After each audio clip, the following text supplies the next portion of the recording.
के होंगे।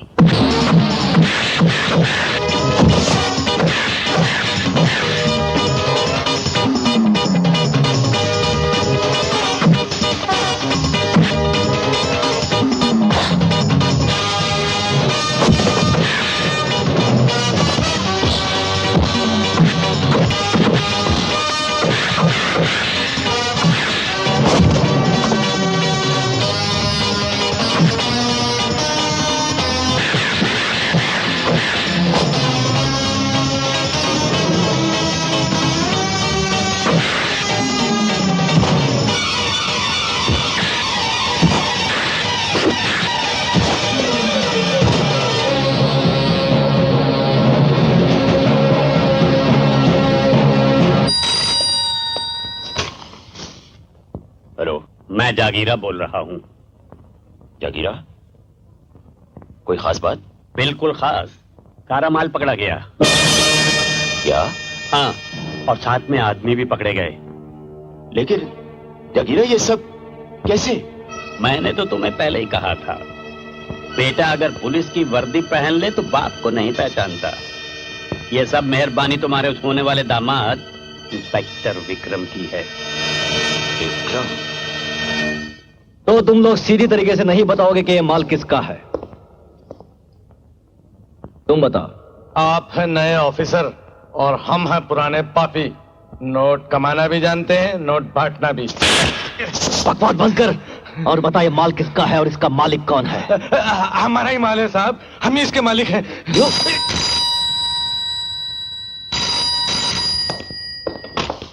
Inspector Vikram here.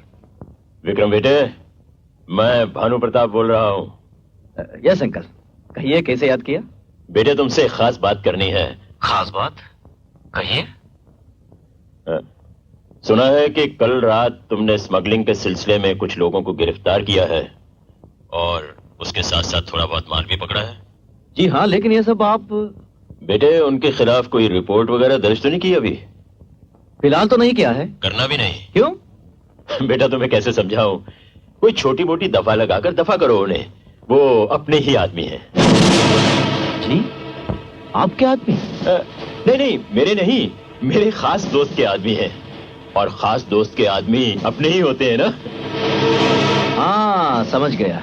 पर अंकल, ऐसी बातें टेलीफोन पर करना ठीक नहीं। अगर आप थोड़ी देर के लिए पुलिस स्टेशन आ जाए तो आमने सामने बैठकर इत्मीनान से मामला सुलझा लेंगे।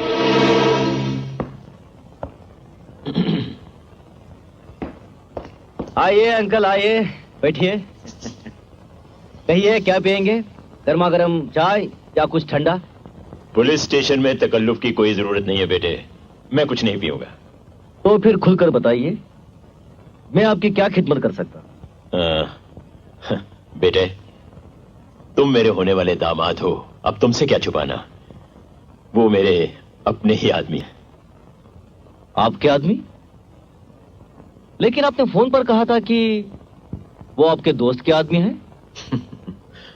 वो तो मैंने ऐसे ही कह दिया था। अच्छा, तो इसका मतलब ये हुआ कि आदमी भी आपके हैं और वो लाखों का स्मगलिंग का माल भी आपका है। मेरा नहीं, सब अपना ही समझो बेटा। प्रिया से शादी होने के बाद सब कुछ तुम्हारा ही तो होने वाला है। मेरा क्या है, 4 दिन की जिंदगी है, बुढ़ापे में 2 वक्त की रोटी मिल जाए उतना ही बहुत है। ये आपने बहुत अच्छा किया अंकल जी, सब कुछ साफ साफ बता दिया, कुछ भी छुपाया नहीं। आदमी भी आपके हैं और माल भी आपका है। रही बुढ़ापे की रोटी की बात अंकल जी, उसका इंतजाम मैं कर देता हूं। क्या मतलब? इंस्पेक्टर चौहान, हवलदार। Yes sir. गिरफ्तार करो इसे। विक्रम? Shut up! पार्टी में बुलाकर माल पीछे से निकलवाने की तरकीब सिर्फ एक बार चल सकती है, बार बार नहीं। शायद तुम भूल रहे हो कि मैं कौन हूं। तुम कोई भी हो, तुम्हारे जैसे गैर कानूनी धंधे करने वालों की जगह बाहर नहीं अंदर है। ले जाओ इसे।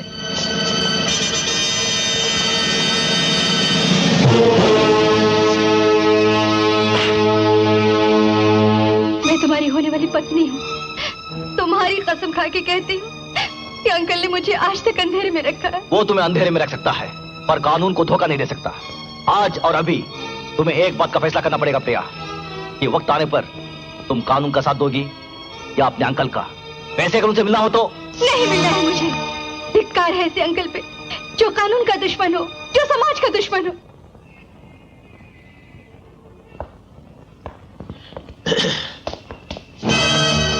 मेरी रिहाई की मुबारकबाद नहीं दोगे इंस्पेक्टर विक्रम?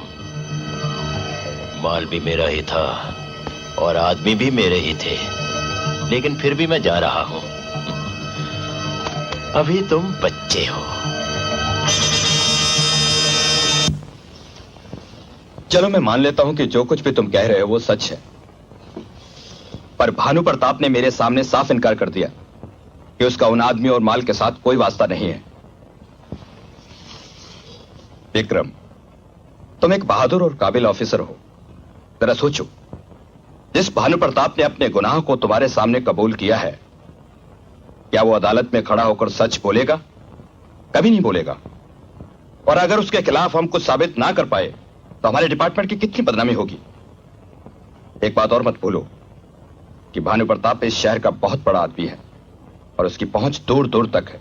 सर, आप ये मत भूलिए कि भानु प्रताप एक बड़ा स्मगलर भी है, देश और समाज का दुश्मन है। आप ही सोचिए, अफीम और चरस जैसी खतरनाक चीजों का खुलेआम व्यापार होने लगा तो आम लोगों पर क्या असर पड़ेगा? ये नशे वाली चीजें हमारे देश को खोखला बना देगी। हमारी आने वाली नस्लों का क्या होगा? विक्रम, मैं तुम्हारे जज्बात की बहुत कदर करता हूं, लेकिन इन बड़े लोगों पर हाथ डालने से पहले इनके खिलाफ ठोस सबूत होना चाहिए, वरना हम मजबूर हो जाते हैं। शहर में 2-4 ही ऐसे रईस होंगे जो आपकी बराबरी में आकर खड़े हो सकते हैं।